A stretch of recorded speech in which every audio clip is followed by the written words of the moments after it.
the AI React podcast, where we react to everything and anything.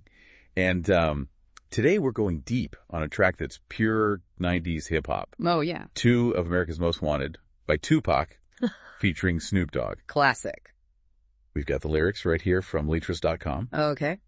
And some background from Wikipedia. So we're ready to break it all down. All right. The defiance, the controversy, even a hologram performance. Oh, wow. I didn't know about that. Yeah. This song really captures like a moment in time. Yeah. You know. A snapshot. Yeah, snapshot of the West Coast scene when it was at the heart of so much, tension. Yeah, for sure. Let's start with the lyrics themselves. Sure. The whole song has this like gangsta party vibe, but there's a lot going on beneath the surface. You know what I mean? Right. Like the line, picture perfect. Mm-hmm. I paint a perfect picture. Bomb the hoochies with precision. My intention is to get richer.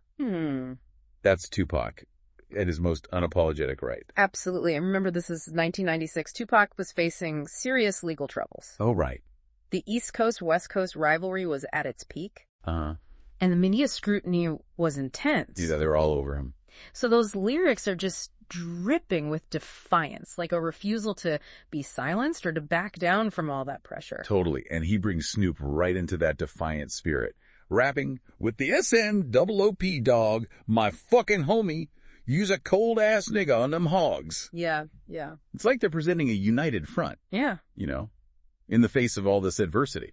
It's interesting, though, because while the lyrics are full of bravado and celebration, there's also a sense of vulnerability there. Really? Yeah. Tupac even raps about being back in the courtroom waiting on the outcome. Oh, right. They weren't invincible. Yeah. And I think that tension between the defiance and the vulnerability just adds another layer to the song.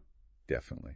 And speaking of layers, let's talk about those samples. Sampling The Message by Grandmaster Flash and the Furious Five. Wow.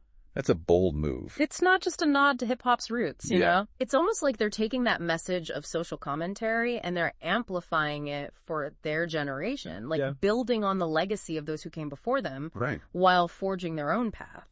It's brilliant how they take those older tracks and give them this darker, more intense vibe. Yeah. It just captures the energy of the time. Absolutely. Speaking of intensity, we've got to talk about the music video.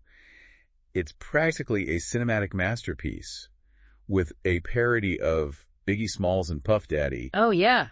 That throws more fuel on the East Coast, West Coast fire. It was a risky move, for sure. The video is packed with cameos from other West Coast rappers. Yeah. Like Ty Dog Pound and Nate Dogg. Right. Really solidifying this idea of a united front. But it also escalated the tension with the East Coast scene. It's a visual representation of that whole rivalry that defined that era. Right. Yeah, and that's what makes this song so fascinating. It's not just a banger. It's a cultural artifact. It reflects like a very specific moment in hip-hop history, a moment of, intense rivalry, creative energy, and sadly, real-life violence. Yeah, and speaking of violence, there are definitely some problematic aspects to the lyrics, right? Right. They're rapping about guns, drugs, fast cars, all the things that make parents and critics nervous. I think it's important to acknowledge that this song does glorify a lifestyle that many would consider dangerous and harmful. Yeah, for sure. But we can't just analyze the lyrics in a vacuum. You're saying we need to consider the context. Yeah, the environment they came from. Exactly. Tupac and Snoop both came from disadvantaged backgrounds. Right. Where violence and poverty were just everyday realities. Right. So their lyrics reflect the world they knew, a world where survival often meant taking risks and embracing a certain level of aggression. So it's not about condoning those choices, but about understanding the forces that shaped them. Right. Their music gave voice to a segment of society that felt marginalized and ignored. It was raw, it was unfiltered, and it resonated with millions of people who saw themselves reflected in those lyrics. Okay.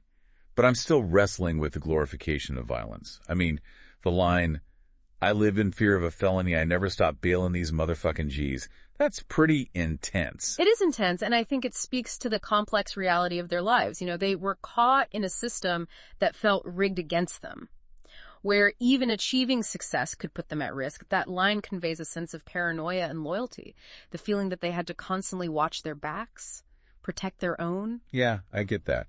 But isn't there a danger in romanticizing that lifestyle? I mean, young listeners might hear that and think, yeah, That's how I want to live. I think that's a valid concern, and it's a conversation we need to have about the influence of music, particularly music that glorifies violence or risky behavior. Right. But I also believe in the power of critical thinking. You know, listeners, especially young listeners, need to be able to engage with art in a nuanced way, to understand its context, its limitations. So it's not about censoring or condemning, but about having those difficult conversations. Yeah. About the messages we're consuming. Right, and I think it's important to remember that 2 of America's Most Wanted is a product of its time. It reflects the realities of the 90s, a time when gang violence was rampant. The East Coast-West Coast rivalry was dominating headlines. It's like a time capsule, capturing both the beauty and the ugliness of that era. Exactly, and musically it's a masterpiece. The way they weave those samples into the track, the way their voices complement each other, the sheer energy they bring, it's undeniable. Yeah, you can feel the tension, the swagger, the defiance. It's a song that demands to be heard, even if it makes you uncomfortable. And that discomfort is part of what makes it so powerful. It forces us to confront some uncomfortable truths about our society. You know about race class and the cycle of violence that often traps people in marginalized communities. Okay, before we move on to the song's legacy and that mind-blowing hologram performance, I want to get your take on something. Throughout the song, there's this strong emphasis on brotherhood, on loyalty to your crew. But there's also a lot of braggadocio about material wealth, about getting richer. Is there like a contradiction there? That's a great question. And I think it gets to the heart of the complexities of Tupac's persona and the broader themes of hip-hop culture. On the one hand, there's this deep-seated need for community, for belonging, for looking out for your own. On the other hand, there's the allure of success, of escaping poverty, of achieving the American dream, even if it means bending the rules. It's like they're navigating these competing desires, the pull of loyalty versus the drive for individual success. And I think that tension is something that a lot of people, particularly young people, can relate to. It's about trying to find your place in the world, figuring out where your loyalties lie and what you're willing to sacrifice to achieve your goals. Yeah, it's like they're saying, we're in this together, but I'm also going to make my own mark on the world. And Tupac certainly did make his mark, though tragically his life was cut short. But his legacy lives on, and I think that Coachella hologram performance you mentioned earlier is a fascinating example of how technology is blurring the lines between life and death and artistic expression. Okay, so let's talk about that. Seeing a hologram of Tupac performing alongside Snoop in 2012, more than 15 years after his death. Yeah. It was mind-blowing. It sparked a huge debate about whether it was like a fitting tribute or a disrespectful exploitation of his image. It definitely raised a lot of questions about how we remember and interact with artists who are no longer with us. Some people saw it as like a technological marvel, a way to bring Tupac back to life for a new generation. Right. Others felt it was creepy and exploitative, a way to cash in on his death. I can see both sides. Yeah. On one hand, it was an incredible spectacle. Like the technology was amazing and you could feel the energy in the crowd. Yeah. People were crying, cheering. It was like they were really experiencing Tupac's presence. But it also raises ethical questions about consent. Would Tupac have wanted his image used in this way?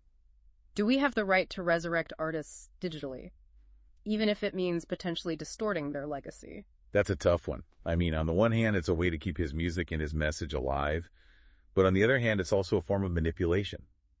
We're creating a version of Tupac that can't speak for himself, that's entirely controlled by those who hold the rights to his image. Right, and it raises questions about authenticity. What does it mean to experience music through a hologram? Is it a genuine connection with the artist or a manufactured spectacle? It makes you wonder what the future holds. As technology advances, will we see more holographic performances? Will we be able to create like entire virtual concerts with artists who are no longer living? It's a fascinating and potentially unsettling prospect. But it's clear that 2 of America's Most Wanted, a song that was so much about pushing boundaries in its own time, has continued to spark conversations and push boundaries even after Tupac's death. So as we resurface from this deep dive into 2 of America's Most Wanted, what are we left with? What's the takeaway? I think this song and its afterlife through the hologram performance reminds us that music is a powerful force that can transcend time and even death. It also reminds us that art is constantly evolving, and technology is playing an increasingly important role in how we experience and interpret it. And it raises some tough questions about artistic legacy, authenticity, and the ethics of using technology to resurrect artists who are no longer with us. It's a conversation that's only going to become more important as technology continues to advance. Well, that's a thought-provoking note to end on. Thanks for joining me on this deep dive into two of America's Most Wanted. It's been a pleasure exploring this complex and fascinating track with you. And as always, please hit the like button and subscribe to the channel. The podcast sponsor is in the description below, so go and check them out. Thanks.